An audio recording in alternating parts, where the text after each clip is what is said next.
संध्याकाळची वेळ असते, आपण ऑफिसमधून घरी येतो किंवा घरातील कामं आटोपून जरा सोफ्यावर बसतो आणि अचानक अंग दुखायला लागतं.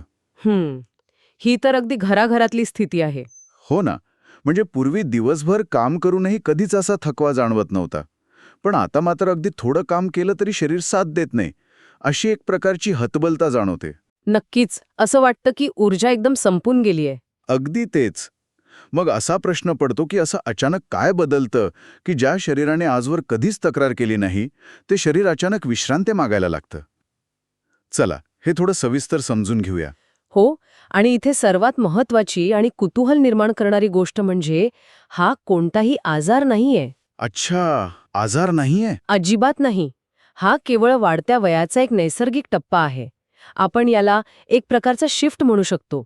म्हणजे कसे, 40शी नंतर शरीराचा प्राधान्यक्रम थोडा बदलतो. शरीर आता वाढीपेक्षा स्वतःच्या संरक्षणावर आणि दुरुस्तीवर जास्त लक्ष केंद्रित करू लागतं. पण जर शरीर स्वतःची दुरुस्ती करत असेल, तर मग आपल्याला पूर्वीपेक्षा जास्त थकवा का जाणवतो? कारण कसं आहे, रोजचं जेवणाचं ताट तर तेच असतं, पण जुने कपडे अचानक घट्ट व्हायला लागतात. हे नेमकं काय प्रकरण आहे? याचं मुख्य कारण म्हणजे आपलं चयापचय. सोप्या भाषेत सांगायचं तर मेटाबॉलिझमचा वेग मंदावणे. म्हणजे पूर्वीसारखं अन्न वेगाने पचत नाही का? तसं नाही, पण साधारण 30-35 नंतर मानवी शरीरात एक अत्यंत संथ प्रक्रिया सुरू होते, ज्याला सार्कोपेनिया म्हणतात. म्हणजे स्नायूंची नैसर्गिक झीज. आपले स्नायू हे शरीरातील सर्वात जास्त ऊर्जा जाळणारे इंजिन आहेत. हो, हे मी कुठेतरी वाचलं होतं. मग जेव्हा हे स्नायू कमी होऊ लागतात, तेव्हा शरीराचा विश्रांतीच्या काळात ऊर्जा जाळण्याचा वेग मंदावतो. आणि म्हणूनच आपण पूर्वी इतकंच खाल्लं तरी ती न जळालेली ऊर्जा चरबीच्या रूपात साठून राहते. अरे बापरे! म्हणजे जशी एखादी जुनी गाडी चालवताना तिला जास्त इंधनापेक्षा चांगल्या दर्जाच्या इंधनाची गरज असते, तसंच काहीसं शरीराचं आहे तर? अगदी योग्य उदाहरण दिलं तुम्ही. अशा वेळी लोक काय करतात तर जेवणच कमी करतात. पण अन्नाचं प्रमाण कमी करण्यापेक्षा प्रथिनांचे म्हणजे प्रोटीनचे प्रमाण वाढवणे खूप गरजेचे असते. म्हणजे डाळी किंवा अंडी यांसारख्या गोष्टी? हो. आहारात डाळी, मोड आलेले मूग, अंडी आणि दूध यांचा समावेश असला पाहिजे. प्रथिने आपल्या पेशींची पुनर्बंधणी करतात. आणि अजून एक अत्यंत महत्त्वाची गोष्ट म्हणजे पाणी. पाणी, त्याचा आणि थकव्याचा थेट काय संबंध? खूप मोठा संबंध आहे. थकवा येण्याचं मुख्य कारण अनेकदा फक्त शरीरात पाण्याची कमतरता म्हणजे डिहायड्रेशन हे असू शकतं.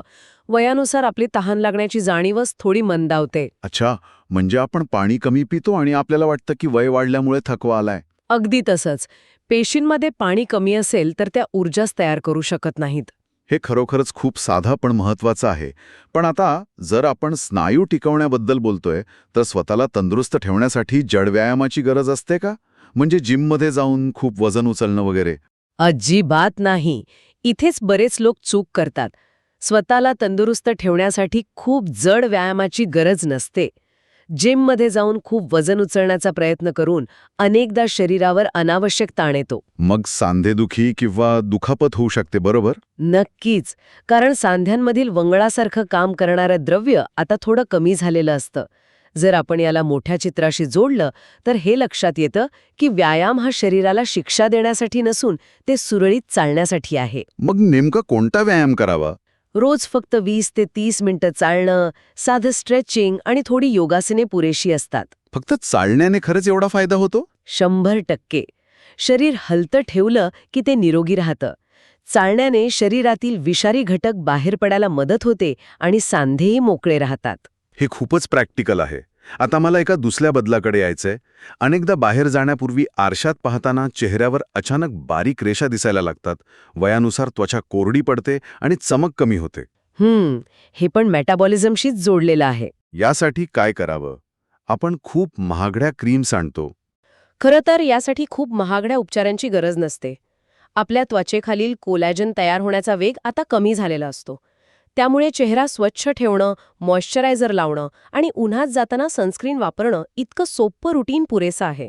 आणि मला वाटतं झोपेचाही यात मोठा वाटा असेल. हो, सर्वात मोठा वाटा झोपेचाच आहे. वेळेवर झोपल्याने शरीर आणि त्वचा दोन्ही स्वतःला दुरुस्त करतात. तीच खरी रिपेअरिंग वेळ असते. पण रात्री उशिरापर्यंत मोबाईल पाहण्याची सवय असेल तर? तर ही दुरुस्तीची प्रक्रिया पूर्णपणे थांबते. स्क्रीनमधून येणाऱ्या निळ्या प्रकाशामुळे मेंदूला वाटतं की अजूनही दुपारच आहे आणि मग शांत झोप लागत नाही. त्यामुळे रात्री उशिरापर्यंत मोबाईल पाहणे नक्कीच टाळले पाहिजे. हे सगळं ऐकताना आपण शारीरिक बदलांबद्दल खूप छान समजून घेतलं. आपण आहाराची काळजी घेतो, चालण्याचा व्यायाम करतो, त्वचेची काळजी घेतो आणि झोपही सुधारतो. अगदी बरोबर. आणि इथेच आपण चुकतो. अच्छा, म्हणजे नक्की काय राहून गेलंय? आपण शरीराची, खाण्यापिण्याची आणि त्वचेची काळजी घेतो, पण या सगळ्या बदलांमागे असलेल्या एका अदृश्य गोष्टीकडे दुर्लक्ष करतो. ती गोष्ट म्हणजे आपला ताणतणाव आणि मानसिक आरोग्य. अरे हो, हा तर अत्यंत महत्वाचा मुद्दा आहे. 40शीचा काळ हा जबाबदाऱ्यांचा काळ असतो.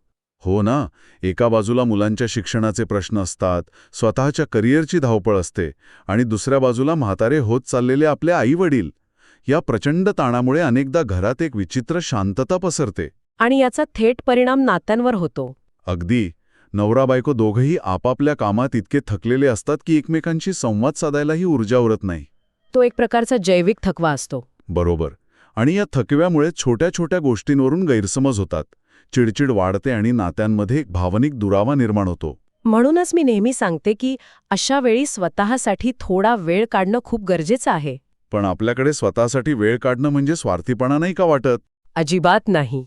स्वतःसाठी वेळ काढणं, आवडतं गाणं ऐकणं किंवा शांत चालत राहणं हे स्वार्थीपणाचं लक्षण नसून मानसिक शांतीसाठी अत्यंत गरजेचं आहे. म्हणजे स्वतःचं मन शांत असेल तरच आपण आपल्या कुटुंबाला शांतता देऊ शकतो. होय, मन आनंदी असेल तर त्याचा परिणाम चेहऱ्यावर आणि घरातील वातावरणावर नक्की दिसतो. ताण कमी झाला की घरातील संवाद आपोआप पुन्हा सुरू होतो. हे खूपच छान सांगितलं तुम्ही. तर आजच्या या चर्चेतून काही स्पष्ट गोष्टी समोर आल्या आहेत. पहिली म्हणजे वय वाढणं ही कोणतीही समस्या नाही, तर स्वतःची योग्य काळजी न घेणं ही खरी समस्या आहे. अगदी बरोबर. आपण त्याला कसं सामोरे जातो हे महत्वाचं आहे. आणि दुसरी गोष्ट म्हणजे 40शी नंतरचा काळ हा काहीतरी संपण्याचा नाही, तर स्वतःला नव्याने समजून घेण्याचा टप्पा आहे. यावरून एक महत्वाचा प्रश्न उभा राहतो.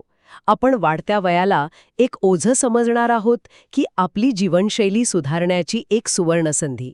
हे प्रत्येकाने स्वतःच ठरवायला हवं. खूपच सुंदर विचार आहे हा. खरं तर आपण जसं पाहिलं की आपलं शरीर बिघडत नाहीये, ते फक्त एका नव्या टप्प्याशी जुळवून घेत आहे. निसर्गाने दिलेल्या मूळ क्षमतेच्या पुढे जाऊन ते काम करत आहे. स्वतःला आणि शरीराला समजून घेतलं तर पुढचा प्रवास खूप सोपा आणि सुंदर होतो. नक्कीच. समजून घेतलं तर नातं टिकतं. मग ते नातं माणसांशी असो व स्वतःच्या शरीराशी. क्या बात आहे. खूपच छान. तर मंडळी, अशाच मनाला भिडणाऱ्या विषयांसाठी अमृत मंथनला सबस्क्राईब करा. व्हिडिओ आवडला असेल तर लाईक करा आणि शेअर करा.